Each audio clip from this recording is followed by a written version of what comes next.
বান্ধবী, এখনো তো তোর দাদু আসলো না, আর তুই একা একা চলে যাবি বলছিস? আমার একটু ওই স্বর্ণকারের দোকান থেকে একটা জিনিস কেনার আছে। তারপরে তো দাদু এসে চেঁচামেচি করলে। আরে বাবা না না, বলে দিবি স্বর্ণকারের দোকান থেকে ডাইরেক্ট বাড়ি চলে যাবে। বলছি বান্ধবী, আর একটু সময় থেকে যা না, তো দাদু ভালো মানুষ না, শুধু শুধু বকাঝকা করবে। ও মা, বলছি কি বিরিয়ানি করে খাইয়ে তারপর যাই এনে। না কাকিমা, এখন আর খাবো না, পেটের ভিতরে কিরকম অ্যাসিডিটি হয়ে গেছে। আমি ওই পরে যখন আসবো, মধুর বিয়ের দিন, সেদিনকে খাবো। বলছি বান্ধবী, তুই থেকে যা না, বাড়ি যাই কি করবি, আমার এখানে থেকে যা। না রে, কাজ আছে বুঝিস না, সামনে তোর বিয়ে, ছোট্টখাটো একটা যদি গিফট না দিই, একটা লজ্জার ব্যাপার না। আমার গিফট ফিফট কিচ্ছু লাগবে না, তুই আমার কাছে থাক, সেটাই হবে। আচ্ছা ঠিক আছে, দাদুর সাথে আমি কথাবার্তা বলে কালকে সকালবেলা ব্যাগপত্র নিয়ে তোর এখানে চলে আসবো, ঠিক আছে? ঠিক আছে, তাহলে আমি এখন আসি। হ্যাঁ, আর সময় থেকে গেলে হতো না। আরে বাবা না না, বললাম তো স্বর্ণকারের দোকান হয়ে বাড়ি চলে যাবো। তুই কি আমার বিশ্বাস করিস না নাকি? এত বছরের বান্ধবী, হ্যাঁ, এখন তুই আমার উপর বিশ্বাস করছিস না? আরে নানা বান্ধবী, বিশ্বাস করার কথা না, তো দাদু এসে দেখেছিস কিরকম কথা বলে। হ্যাঁ, তুই যদি বাড়ি থেকে কোথাও যাস তাহলে আমার বিয়েটা ক্যান্সেল করাই দেবে, সেই কথা বলিস দেখেছিস? 2-3 দিন পর বিয়ে, এখন এসব কথা শুনতে পারে, হ্যাঁ, পরান কান্দে ওঠে না। আরে ওইসব দাদু আমার ফালতু বলে, ওইসব কথা ছাড়তো। আচ্ছা তাহলে সাবধানে যাস, দেখিস আমার যেন আমার কোনো বিপদ না হয়। আরে কিচ্ছু হয় না, দাদু আসলে বলবি স্বর্ণকারের দোকানের থেকে ডাইরেক্ট বাড়ি চলে যাবে, ঠিক আছে? আচ্ছা, আর কালকে সকালে চলে আসিস কিন্তু। ঠিক আছে।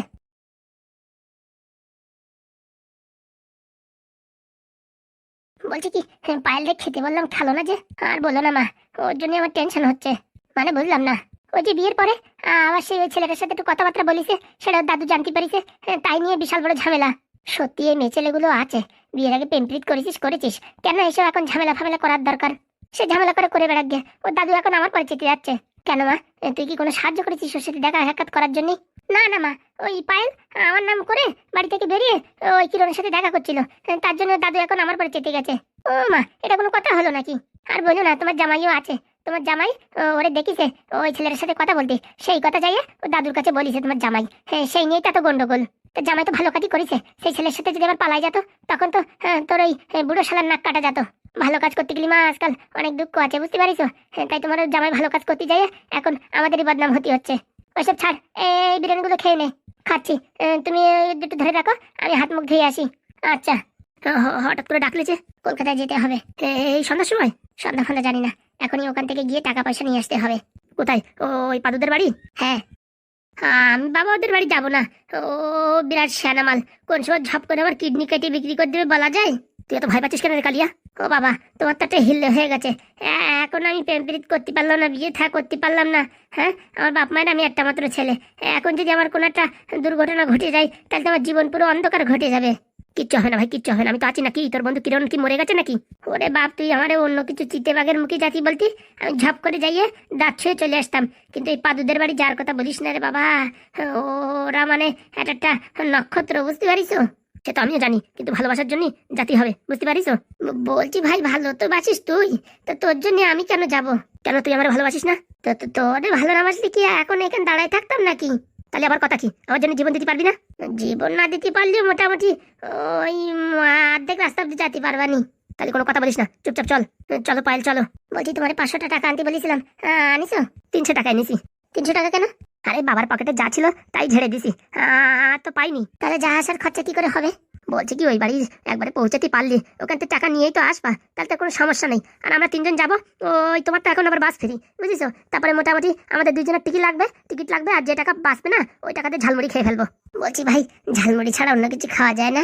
এখন ঝালমুড়ি ট্রেন্ডিংয়ে আছে। সত্যি বলি হারি, তোমার নিয়ে পারবো না, 500 টাকা আনতে পারো নি? হ্যাঁ, আমি এত টাকার ব্যবস্থা করছি, তুমি 500 টাকার ব্যবস্থা করতে পারছো না? আরে যেদিন থেকে জানে বাবা যে তুমি বাড়ি আসিছো, সেদিন থেকে পকেটে 500 কেন 2-4 টাকার বেশি রাখতেছে না। জানে যে ঝপাত করে তোমার নিয়ে অন্য কোথাও যদি আমি চলে যাই, টাকা পয়সা যদি বাবার পকেট থেকে ঝেড়ে দিই, এর জন্য পকেটে টাকা পয়সা রাখে না। আর কি বলবো রে বাবা, এত বড় হয়ে গেছে, একটু কাজকর্ম করে টাকা পয়সা ইনকাম করতে পারো না? কি করে ইনকাম করবো ভাবতেছি, কি বেকার ভাতা দিচ্ছে, ওই একটা ফর্ম ভরে মাস গেলে 3,000 টাকা আসলি পারে, বুঝছো? তোমারও 3,000 আসলো, আমারও 3,000 আসলো, আমার বন্ধুরও 3,000 আসলো, 9,000 টাকায় আমাদের সংসার চলে যাবে। ভাই, বলছি ওর ভিতরে আমার টাকা ধরলি কেন? ওসব তুই বুঝবি না, হিসেব আছে, চলো তালি। বলছি কি, ও বৌদি, তোমার দাদু ওপারে এসে খাড়া হবে না তো? তাই তো, আমি তো সে কথাই ভুলে গেছিলাম, তোমার দাদুরি ম্যানেজ করিস? আমার দাদু জানে আমি ওই মধুদের বাড়ি আছি, বুঝতে পারিস? আসার আগে দেখবে আমরা কেট আউট হয়ে গেছি। তোমার মাথাটা খারাপ আছে নাকি? হ্যাঁ, তোমার দাদু যে একটা বিশাল কাতরা, হ্যাঁ তুমি জানো ও কচুপড়া আমার বাড়ি যে ঝগড়া করবে। হ্যাঁ ঠিক বলিছে, খালি বন্ধুর বাড়ি না, আগের দিন আমার বাবারও কি কি উল্টো পাল্টা বলিছে। আমার বাড়ি যেয়ে যদি নালিশ করে না, আমার বাবা বলিছে কি ওই 6 নম্বর জুতো হইতে বাড়ুইয়ে আমার মুখ 9 নম্বর করে দেবে। আরে কিচ্ছু হবে না, রাতের ব্যাপার তো, সকালেই চলে আসবো। না না, আমি রিক্স নিতে পারবো না, তুমি বরং তোমার দাদুরি ফোন করে টুপি টাপা দিয়ে সেটেলমেন্ট করে দাও, তাহলে কোনো টেনশন ছাড়াই যাওয়া যাবে। সত্যি তুমিও যা ভয় পাও আর কি বলবো। ও বৌদি বলো না, তুমি বুঝতে পারছো না, আমাদের এখন এই প্রায় আমেশার মতন অবস্থা, থাকে থাকে হাগা লাগে, তারপর পেট মুচড়ায় ওঠে। সত্যি বাবা, তোমাদের নিয়ে পারা যাবে না। টুকি টুকি টুকি ভক্কা। হ্যালো, বলছি দাদু, আমি এই পায়েল বলছি। হ্যাঁ হ্যাঁ, তোর নাম্বার আমার ফোনে ফিটিং আছে, বল। বলছি তুমি কোথায়? এই তো আমি বাড়ি একটু স্নান টান করছি, আমি আসছি এক্ষুনি। হ্যাঁ, তুই এই মধুদের বাড়ি থাক, আমি এক্ষুনি আসছি। বলছি কি দাদু, তোমার আসা লাগবে না, ওই মধুর হাতে মেহেন্দি লাগাতে হবে, বুঝতে পারিস তো, 2-3 দিন পরে বিয়ে তো, আগের তো মেহেন্দি লাগাতে হবে। তা আমি ওই সকালবেলা আসবানি, না তো তুমি সকালে নিতে আসেনি, ঠিক আছে? কি বলছিস, তো জামা কাপড় তো কিছু নিয়ে যাসনি? ওই মধু তাতে অ্যাডজাস্ট করে নেবানি, কোনো সমস্যা নেই, গরমের সময় তো ওটা নাইটি হলেই হবে না। না হলে বল, তোর ব্যাগটা এনে দিই। না না, শুধু শুধু কষ্ট করার দরকার নেই, তুমি এই বরঞ্চ সকালবেলায় আসো, ঠিক আছে? বলছি মধুর কাছে একটু ফোনটা দে তো, আমি একটু কথা বলি। কেন, তোমার কি আমার উপর বিশ্বাস হচ্ছে না? না মানে এখন না আমার মাথার ভিতর কিরকম একটা টেনশন ঢুকিছে, ওই সাদা কটকটে সিমলাটার জন্য। সত্যি দাদু, তুমি আমার উপর বিশ্বাসই করো না, দাঁড়াও দিচ্ছি মধুর কাছে। বলছি দাদুর সাথে কথা বলো। আমি পারবো না, এত ভিতর কেন, কথা বলো। মধু, হ্যাঁ দাদু। বাপরে, আওয়াজটা এরকম চেঞ্জ হয়ে গেল যে। আর বলো না দাদু, সেই যে কান্না শুরু করেছে আমি আসার পরের থেকে, বলছে মারে ছেড়ে তোরে ছেড়ে চলে যেতে হবে শ্বশুর বাড়ি, কান্তি কান্তি গলার আওয়াজটা ভেঙে গেছে তো, তাই একটু ওরকম আওয়াজ আসছে। বলছি মধু, একটু ভিডিও কল কর দেখি। দাদু, আমাদের বাড়ি কারেন্ট নাই, ফট করে মোবাইলের মানে চার্জিং পড়ে যাচ্ছে, আর তোমার জামাই ফোন করছে, আমি এখন আর কথা বলতে পারছি না। বাবারে, বিয়ে না হওয়ার আগে জামাই আর কি বলবো। ঠিক আছে, বলছি কি ওই পাইলের দিকে লক্ষ্য রাখিস। আচ্ছা দাদু। ঠিক আছে, রাখছি। আচ্ছা দাদু, সকালে তুমি আসেনে, এটা আমি যখন ফোন করবানি তখন একটা টোটো নিয়ে আসেনে, ঠিক আছে? আচ্ছা ঠিক আছে। কি করে ম্যানেজ করলাম দেখেছো? সেটা তো দেখলাম কি করে ম্যানেজ করিছো। হ্যাঁ, এত ভয় পাও কথা বলতে, আর কি বলবো। বললাম না বাঘের সাথে কথা বলতে দিতে কোনো ভয় পাতাম না, কিন্তু তোমার দাদুর সাথে কথা বলতে গেলে না আমার এই কিরকম একটা হৃৎপিণ্ডটা নড়িয়ে ওঠে। হয়েছে এত ঘন কথা বলে না, হ্যাঁ চলো। বলছি কি, হ্যাঁ বৌদি, তোমার দাদু আবার আমাদের বাড়ি যাবে না তো? এতক্ষণ ফোনে কি কথা শুনলে, হ্যাঁ আবার এখন তুমি এই কথা বলছো? এই কালিয়া, তোর মাথা টাথা কি খারাপ হয়ে গেছে নাকি? হ্যাঁ না বন্ধু, ওই আর কি একটু ভয় ভয় লাগছিল তো, তাই আর কি বৌদির কাছে শুনে নিলাম। ভাই কি তোর একা লাগছে নাকি? আমার তো লাগছে, দেখ আমি কত সাহস দেখাচ্ছি, হাসছি, কথা বলছি। চলো পাইল, চলো চলো।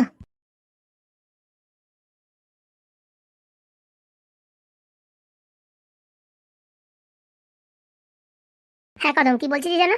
বলছিলাম কি ম্যাডাম, ওই কটকটি ঠাকুমারে খোঁজার জন্য কিরকম কি লোকজন লাগিয়েছেন? মাথা খারাপ নাকি? অত লোকজন এখন লাগান যায়? আর তুই তো জানিস ওরা আমাদের সর্বনাশ চায়, তাই কটকটি এখন হাত পায়ে ধরছে, তার জন্যই ওই মামুলি একটা থানায় একটা মানে আর কি মিসিং কেস করেছি। ওরা এখন যখন খোঁজে তার উপরে, ওর জন্য এক্সট্রা ভাবে কোনো রকম আমি কিছু বলিনি। বলছি কটকটিতে এদিক ওদিক খুঁজে বেড়াচ্ছে, আমার তো মনে হয় কি ও ফুটোদের বাড়িও যেতে পারে। ও যেখান যায় বেড়াচ্ছে, ওইসব আমার দেখাশোনার দরকার নেই। আর কদিন পরেই ভোট, এখন আমি ওইসব নিয়ে নাড়াচাড়া করবো নাকি ওর ওই ঠাকুমারে খুঁজে বেড়াবো? আর ওর ঠাকুমাও আছে, আর দামড়া বিটি কোথায় হাঁটিয়ে যায় টের পায় না। ও বলছে ফুটোর বাড়ির লোকজন নাকি ওর ঠাকুমারে ধরে নিয়ে গেছে। হ্যাঁ, সারা পৃথিবীতে লোক পায় না তো, ওর ঠাকুমারাই ধরে নিয়ে যাবে, আর কি করবে। বলছি কি ম্যাডাম, আজকে কিন্তু আপনার এই স্টাইলটা কিন্তু ভালো দেখাচ্ছে। সত্যি নাকি? তাহলে এই ফটোতে 2-4টে ফটো তুলে পোস্টার বানাই গ্রামে গঞ্জে লাগাই দিই। একদম ম্যাডাম, ঠিক হবে, এই ফটোটাই ঠিক হবে। বলছি গোপন সূত্রে একটা খবর পেলাম যে কি খবর ম্যাডাম? ওই এমএলএর ছেলেও নাকি প্যারালাইসিসে পড়ে গেছে। হ্যাঁ ম্যাডাম, এখন তো আমাদের অনেক উপকার হয়েছে, এখন দলে মাত্র ওই এমএলএর বউ, ওরা তো যে কোনো সময় আমরা উপকার করে দেবো। লোক লাগাতে হবে, লোক লাগাতে হবে। ওরেও যদি একটা টাইফয়েড ম্যালেরিয়া জ্বরের ভিতরে ফেলাই দিতে পারি, তাহলে আর দেখে কে, হ্যাঁ আরামসে আমি ডক ডক করতে করতে জিতে যাবো। কিন্তু ম্যাডাম এমনভাবে হাতটা সাফাই করতে হবে না যাতে ইঁদুরিও টেন না পায়। তা ঠিক বলিস, তার জন্য আমি স্পেশাল লোক অনেক দূরের থেকে বুকিং করে আনতেছি। একদম ম্যাম, সতর্কভাবে কাজ করতে হবে। বলছি কি কদম, তোমার একটা কথা বলি। হ্যাঁ বলেন ম্যাডাম। বলছি আমি যদি এসব খোঁজাখুঁজি না করে, হ্যাঁ এমনি যদি মানে ভালোভাবে ভোটে দাঁড়াই, তো লোকে আমার ভোট দেবে না? দেখেন ম্যাডাম, হ্যাঁ ওইখানে এখন একটা সিম্পিতি ক্রিয়েট হয়ে গেছে। এমএলএ বাবুর শরীর খারাপ, তার ছেলের শরীর খারাপ, এখন তার মা পথে নামিয়েছে, হ্যাঁ যে ভোটে জিতার জন্য। এখন লোক সিম্পিতি খাইয়ে দিতেও পারে, আর আপনি নতুন, আপনার দেবে কেন? আপনার আগামাতা কিচ্ছু নাই, আর মাঝে মাঝে আপনার নামে 2-4টে একটা সমস্যার কথা শোনা যায়, আপনি কোথায় ধমকি দেন, মারামারি করান, আপনি একটা ডন মতন মানুষ, এর জন্যই আপনার পক্ষে একটু সমস্যা হবে। তাহলে ওই করতেই হবে মোটামুটি। ওই যে এমএলএ বৌরি একটা টাইফয়েড ম্যালেরিয়া জ্বরে ফেরাই দিলি পারে, ভোটের সময় নড়াচড়াও করতে পারবে না, শুয়ে থাকবে, বাস আমি চড়াত করে জিতে যাবো। তা বলছি ম্যাডাম, এই রোগটা ফেলাবেন কি করে? শোনো, 2-3টে আমি লোক খুঁজেছি, তারা মশা ধরার কাজ করবে।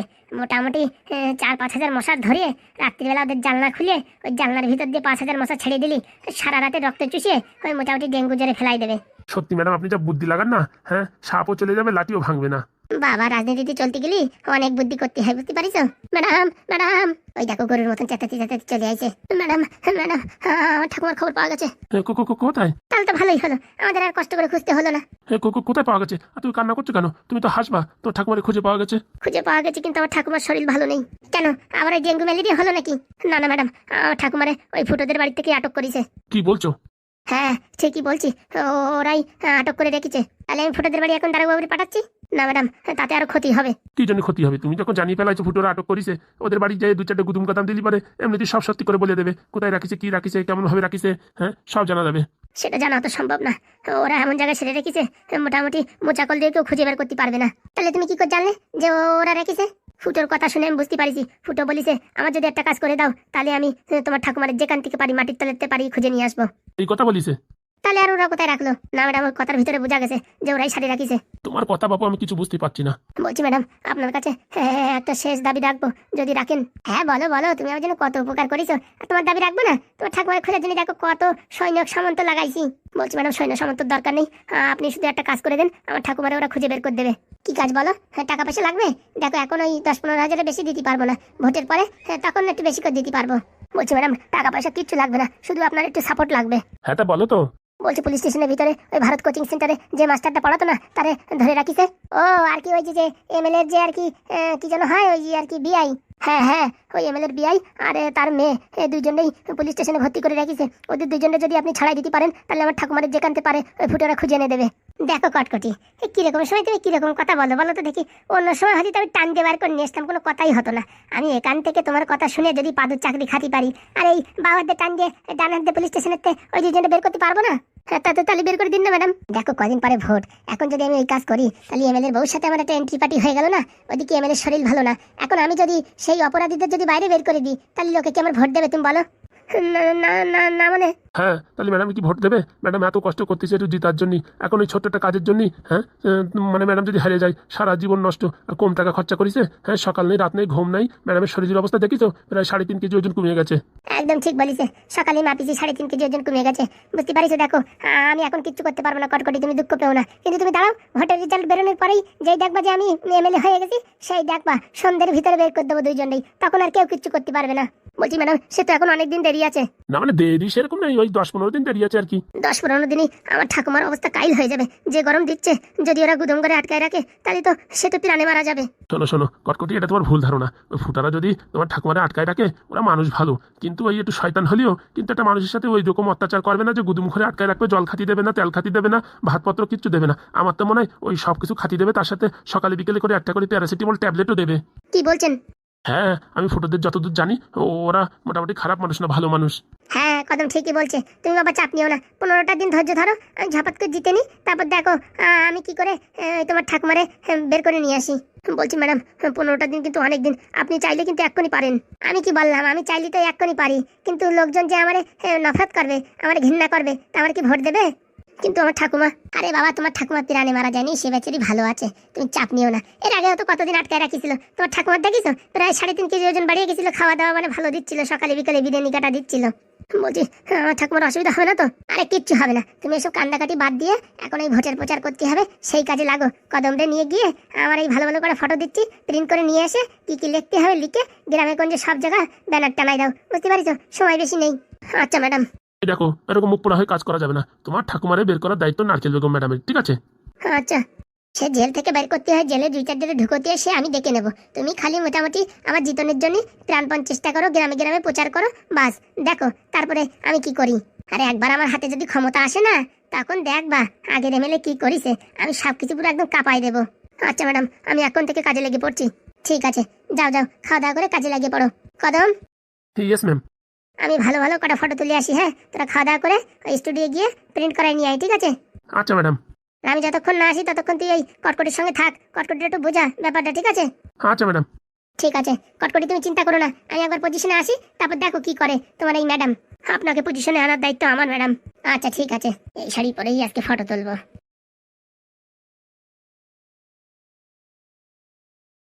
মন খারাপ করো না, চলো খাওয়া দাওয়া করে নি, তারপর কাজে লাগতেই হবে। বলছি আমার ঠাকুমার কিছু হবে না তো? আরে পাগল, তোমার ঠাকুমা যদি কিছু করে ওরা, তা ওদেরও যাবজ্জীবন জেল হবে, সেটা তুমি বোঝো না? হ্যাঁ সেটাও তো ঠিক কথা। তাহলে টেনশন করছো কেন? তোমার কাজের থেকে ওখানে আরো যত্নে থাকবে, কারণ কেউ কিছু কম বেশি হয়ে গেলি না, ওদের তখন কৈফিয়ত দিতে হবে, বুঝতে পারিস? সেটাও ঠিক কথা। তাহলে এসব কথা টেনশন না করে তুমি চলো এখন খাওয়া দাওয়া করো। তোমার বলিস না ফুটোদের বাড়ি যাতে, দেখিস ফুটোদের বাড়ি যাওয়ার পরে হ্যাঁ কাজ হয়েছে কি না? হ্যাঁ একদম। তাহলে চলো খাওয়া দাওয়া করে ম্যাডামের প্রচারে বেরোতেই হবে। চলেন। বলছি যে করেই হোক ম্যাডামরা কিন্তু জিততেই হবে ভোটে।